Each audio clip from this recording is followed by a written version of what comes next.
students, our lesson today is about pronoun. درسنا اليوم هو عن الضمائر. احنا اخذنا الضمائر revision، هذه مراجعة اخذنا الضمائر فيديوهات سابقة قبل نصف السنة. الآن هنسوي لكم reminding.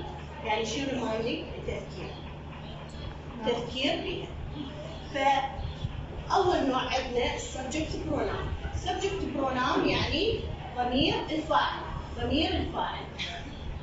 الفاعل دائما نعرفه انه ياتي في بدايه الجمله، الفاعل ياتي في بدايه الجمله. يا جمله المنفيه والمثبته، لكن ياتي بعد الفعل المساعد في الجمله الاستفهاميه. في الجمله الاستفهاميه يجي بعد الفعل المساعد، في الجمله المثبته والمنفيه ياتي في بدايه الجمله. مفهومه بنات؟ لكن شلون تجيكم هي بالامتحان؟ تجيكم 4 ضمائر، احنا عندنا 4 انواع من الضمائر، تجي هذه ال4 ضمائر بين قوسين او ممكن 2 او ممكن 3 يجي على شكل اختيارات. فاني لازم اعرف شو بتختار الفاعل، شو بتختار مفعول به. فهسه راح نسوي تذكير كل وحده شلون اختارها. مو شرط الفاعل يجيني في بدايه الجمله، يعني انا المفعول به ما يجيني في بدايه الجمله، وضمير التملك ما يجيني في بداية الجملة، ما عدا الفاعل وصفة التملك تأتي في بداية الجملة. لكن شلون أعرف هل أختار صفة تملك أو أختار فاعل؟ بالنسبة للفاعل لازم يكون بعده أما فعل مساعد اللي هو الفعل به، أو يكون عندي main verb يعني فعل رئيسي.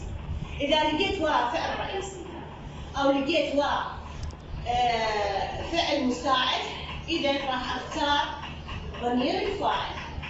شنو ضمائر الفاعل؟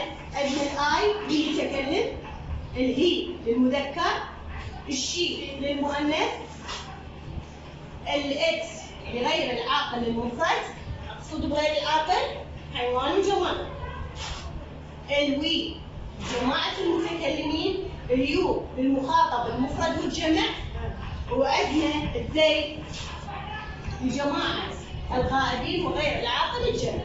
مفهومة بنات؟ نرجع شوفوا هسه عندكم مثال. مثلا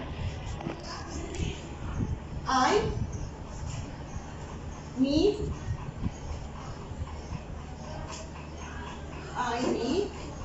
my mine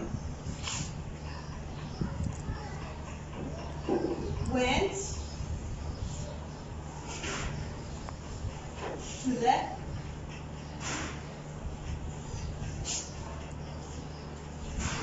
park yesterday.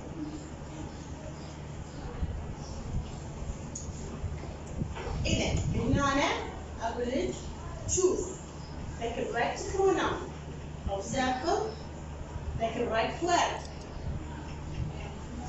اختاري الإجابة الصحيحة. لاحظوا من يعطيني ضمير فاعل، من يعطيني الضمير يعطيني اياه بالفاعل نفس الضمير، فاعل مفعول به صفة تملك ضمير تملك، 4 ضمير على نفس الشيء. المتكلم يعطيني اياها كلها للمتكلم، المذكر يعطيني اياها كلها للمذكر، مؤنث نفس الحال. فاهمة بنات؟ فإذا أباوع هنا شنو عندي بعد القوسين؟ went. إذا الوينت هو شنو؟ الماضي مال الفعل go. إذا هذا فعل رئيسي. فهمنا بنات؟ فعل رئيسي. إذا شو اختار؟ اختار الآي الفاعل. ضمير الفاعل الآي. مفهوم عيني؟ مفهوم؟ منو ما فهمت؟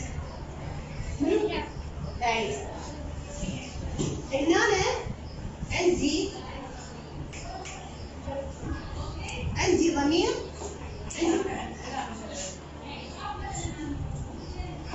عندي ضمير فاعل. ضمير الفاعل لما يجي في بداية الجملة لازم يكون بعده فعل. أنا لازم إذا انطاني قوسين لازم قبل أعرف شنو اللي بعده مباشرة. هنا وينت اللي هو الماضي مال يا فعل مال فعل جو. الماضي مال فعل جو، إذا هذا شنو؟ main verb فعل رئيسي. main verb فعل رئيسي. إذا إحنا من قواعد الفاعل إنه يأتي بعد فعل. إذا هنا إيش راح أختار؟ واو. إيش راح أختار؟ اختار آي. سؤال. مفهوم؟ أكيد. نجي. النوع الثاني object. الأوبجكت بروناون. الأوبجكت يعني المفعول به. المفعول به موقعه وين يكون بنات؟ بعد الفعل الفاعل هذا الفاعل. إلى موقعين، انتبهي على مال الكلام. المفعول به يكون إلى موقعين، أما بعد الفعل مفعول به مو الفعل المساعد، الفعل الرئيسي. المفعول به وين يأتي؟ يأتي أما بعد الفعل الرئيسي. والفعل مساعد، الفعل المساعد يجي وراه مفعول به. الفعل المساعد يجي وراه اسم أو صفة أو يجي وراه فعل ب-ing أو تصريف ثالث للفعل. فهمناها؟ يعني أبد ما يجيني بعد الفعل المساعد مفعول به. فهمتيني؟ إذا أرجع. المفعول به يأتي بعد الفعل الرئيسي أو بعد حرف الجر. أو بعد حرف الجر. أكثر حروف الجر اللي هي for, to, of إلى آخره. لكن مو كل اسم يأتي بعد حرف الجر هو مفعول به. يعني أحيانا يجيني ظرف مكان أو زمان، مثلا to the cinema I went to the cinema. هنا to the cinema السينما مو مفعول به. هذا ظرف زمان أو ظرف مكان سينما. فهمنا؟ فإذا هنا أو بعد حرف الجر. شوفوا بقى. خلينا ناخذ ضمائر المفعول به اللي هي شنو؟ ضمائر المفعول به مين؟ للمتكلم. بارنا أنا آي باء بنات. الآي للمتكلم، مين؟ بالمفعول به للمتكلم. الهي للمذكر تصير هم. الشي ها المؤنث. الإت تبقى إت. لكن شلون أعرفها؟ هذه مفعول به أو فاعل. إذا فاعل من موقعها تجيني بداية الجملة أو بعد الفعل المساعد في الجملة الاستفهامية. وإذا جتني بعد الفعل الرئيسي أو بعد حرف الجر فهي شنو؟ مفعول به. فهمنا؟ حسب المواقع اللي طلعتكم إياها. نرجع. الوي للمتكلم تصير أس. تصير أس. وعندنا اليو تبقى يو للمخاطب المفرد والجمع. ايضا من موقعها نعرفها اذا بدايه الجمله فهي فاعل، بعد الفعل او بعد حرف الجر فهي مفعول به. نرجع. الذي تصير ذم للمفعول به. تصير ذم جماعه الغائبين ولغير العاقل الجمع. لهنا انا اكو سؤال؟ زين. خلينا ناخذ مثال.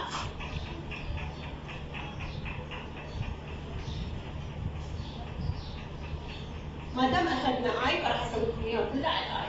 شو رايكم؟ حتى تشوفون الفرق. زين بنات؟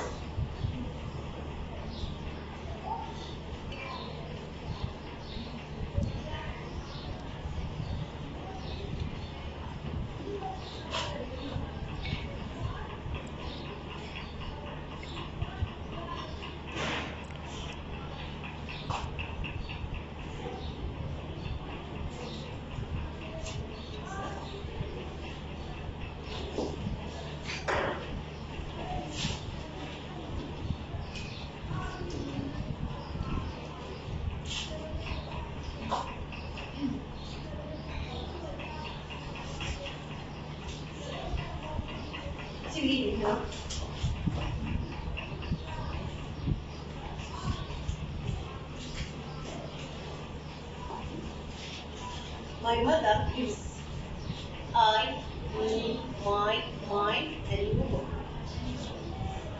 نعم بنات. إذا كان أوصي داخل الجملة تنتبهين إذا قبله وبعد. ننتبه هنا my mother هذا يكون الفاعل. gives هذا الفعل الرئيسي. إذا بعد الفعل شو يكون؟ مفعول به. فهمنا؟ بعد الفعل بعد الفعل شو يكون؟ مفعول به. إذا هنا شنو عندي؟ مي، داخلين مي. فهمتوني بنات؟ فهمتوني؟ طيب نعم.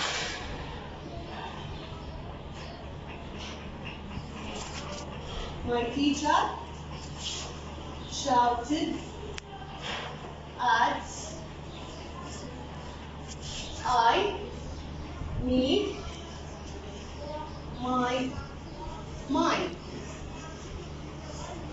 Right now. My teacher معلمي shouted صرخ at هنا الآت حرف جر. فهمتيني؟ الآت شنو؟ حرف جر. إذا بعد حرف الجر مفعول به.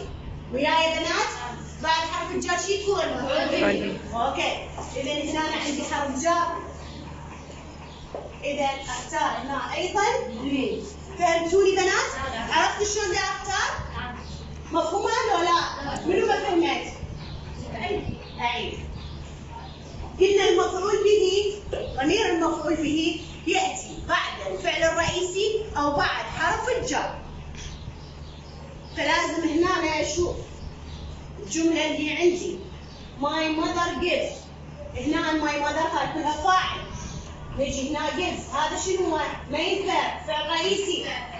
فعل رئيسي، بعد الفعل الرئيسي شو يكون عندي؟ مفعول به. إذا الآي يصير أختار الآي هاي المن؟ للفاعل. الفاعل هنا موقعه لازم وين يكون؟ في بداية الجملة. زين أنا هنا القوسين المنطية والاختيار مو بداية الجملة، إذا أستبعد الفاعل. فهمتيني؟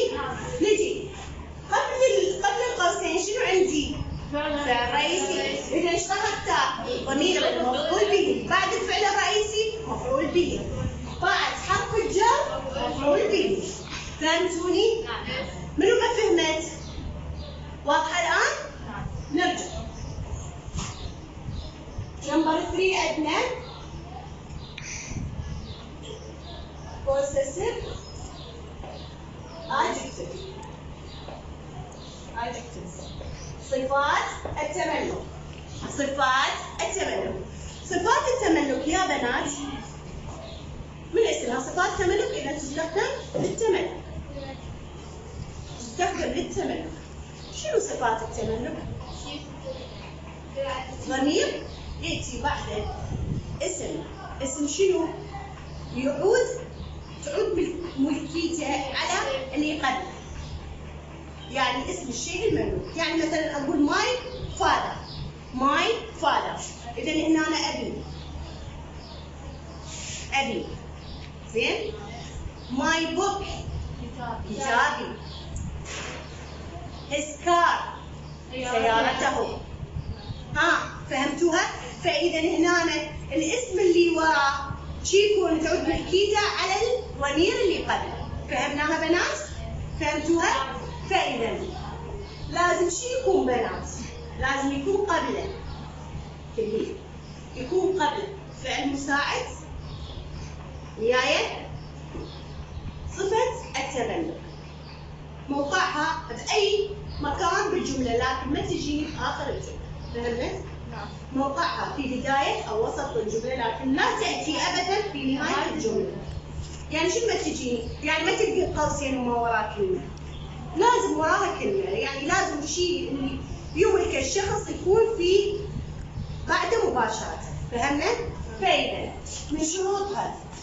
من شروطها يأتي قبلها فعل مساعد is am are إلى آخره. وبعدها اسم الشيء المملوك. اسم الشيء المملوك. هاي إذا جتني في وسط الجملة. إذا بوسط الجملة لازم قبلها فعل مساعد وراها اسم الشيء المملوك. لكن إذا في بداية الجملة مباشرة هي وراها اسم الشيء المملوك ما يجي قبلها فعل مساعد. فهمتيني؟ يعني لنفرض من أقول I, me, my, mine. Car is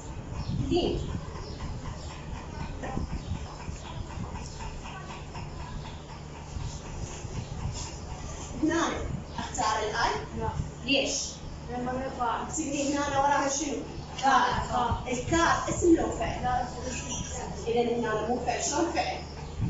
هل تدل على عمل؟ لا ما تدل على عمل، كار سيارة. إذا هذا شنو؟ هذا اسم نام. إذا هنا استبعد الفاعل. زين. اختار المين المفعول به؟ لا ما اختاره، ليش؟ لأن ما اجاني قبله لا فعل رئيسي ولا حرف جر. فهمتيني ايش اسوي؟ اذا استبعده. اجي على الماي. الماي من شروطها شنو بعدها؟ اسم يعود لمن؟ على ضمير نفسه. زين. ماي كار سيارتي. ذكرين جديدة. إذا هذه صحيحة. إذا اختار ماي. فهمتوها بنات؟ مفهومة؟ منو ما فهمت؟ منو ما فهمت؟ كل فهمت؟ خلاص. آخر شيء عندنا. طبعا ما كتبت لكم البوسيسيف ادجكتيف. انتبهي.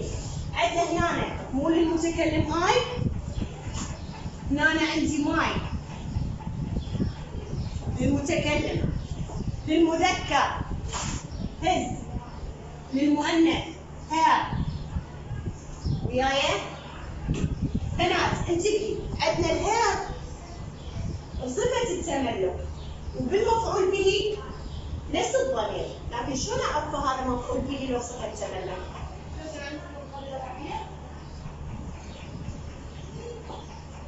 المفعول به يكون قبله، إذا اجتي هير قبلها، إذا قبل الهير لقيتي فعل رئيسي أو حرف جر فهي شنو؟ مفعول به. فهمتيني؟ وإذا لقيتي وراها اسم شيء مملوك فهي شنو؟ صفة تملك. مفهومة بنات؟ فإذا هنا هير، إتس بغير العاقل المفرد، أس جماعة المتكلمين، يور المخاطب، وعندنا ذير جماعة الغائبين وغير العاقل الجمع. ها مفهوم؟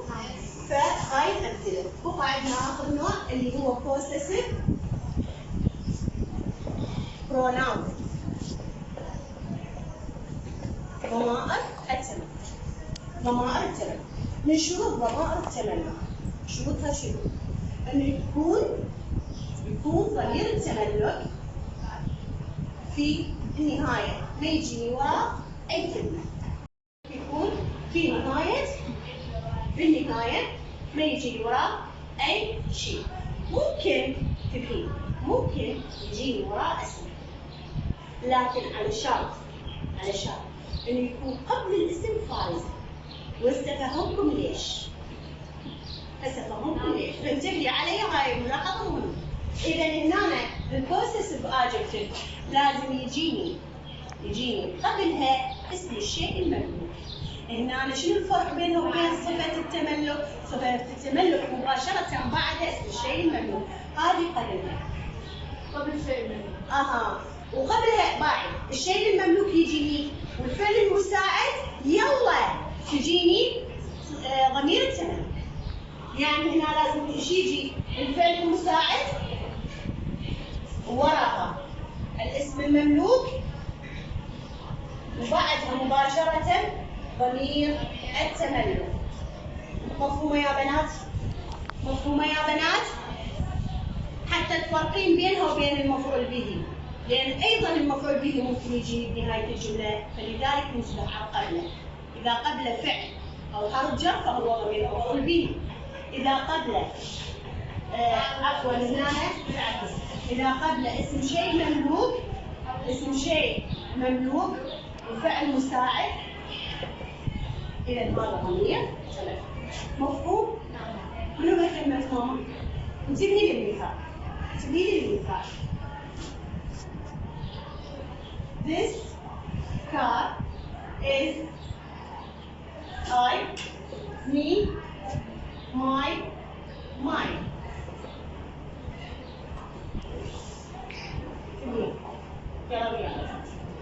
This car is. أول شيء قسم جاية وين؟ في نهاية الجملة. إذا أستبعد منه الفاعل. اجي على المفعول به، المفعول به ممكن يجيني في نهايه الجمله، لكن هل قبله فعل رئيسي؟ لا. نعم قبله فعل مساعد، اذا استبعده. وياي؟ فهمتي ماما؟ تفهمي ايش اسوي؟ نرجع لنا على الماي. الماي صفة تملك، هل صفة التملك لازم اختارها هنا؟ لا، لأن من شروطها إنه يأتي بعدها، صح جاي قبلها فعل مساعد، لكن لازم من شروطها يجي وراها اسم. اسم شيء اللي المملوك، هل وراها اسم؟ لا. إذا بقى عندي شنو؟ ماي اللي هي ضمير التملك، قبلها فعل مساعد، وقبل الفعل المساعد اسم الشيء المملوك.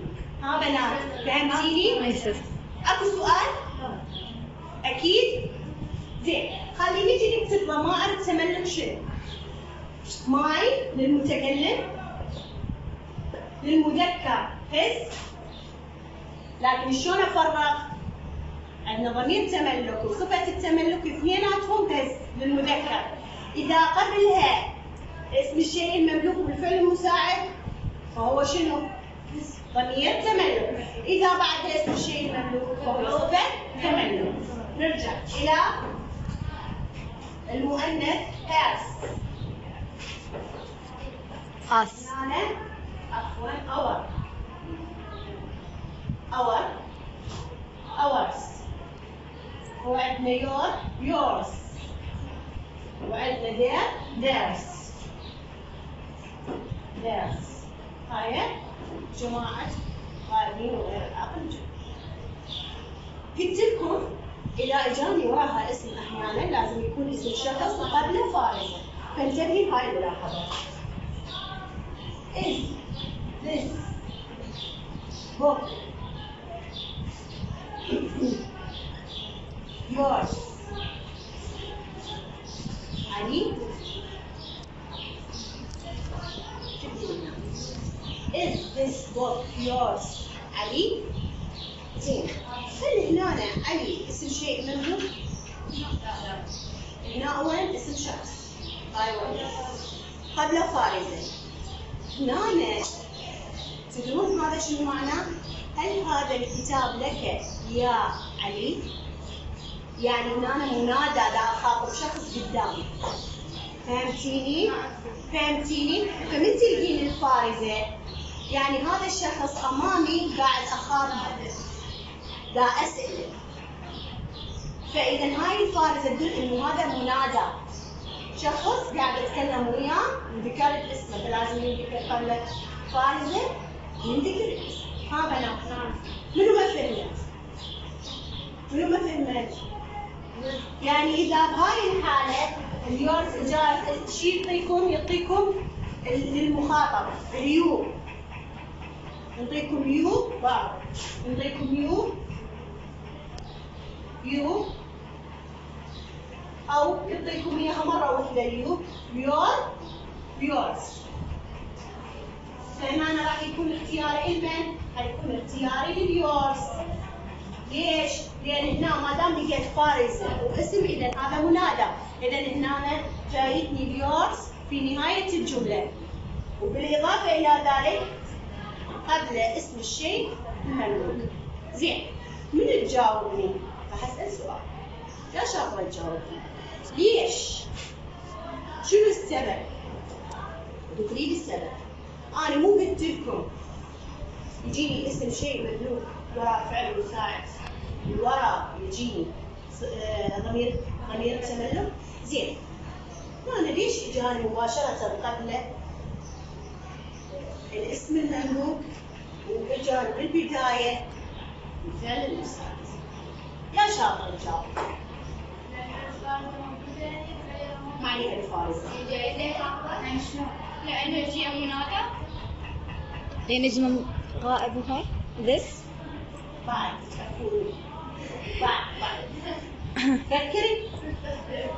فكري يلا. ليش اجاني الفعل المساعد بالبداية وقبل؟ very good. احنا شلون نكون الجملة الاستفهامية yes no question؟ لما نقدم الفعل المساعد على الفاعل بالبداية. ها اصلا الجمله شنو؟ This book is yours. علي هذا الكتاب لك يا علي. اوكي؟ لكن هنا ليش خليت الفعل المساعد بالبدايه؟ هي جمله استفهاميه قاعده اسال. ها بنات فهمتي؟ اذا كانت الجمله استفهاميه ما راح تلقين الفعل المساعد قبل ضمير التملك، تلقين الاسم المملوك مباشره قبل. فهمتيني؟ اكو سؤال؟ ما علي بالمنادى، المنادى شو وقت ما يجي بالاخير. وياي؟ منو ما فهمت بنات؟ واضح كله؟ عرفتوا شلون تجيكم بالامتحان؟ اكو اي سؤال؟ ثانك يو.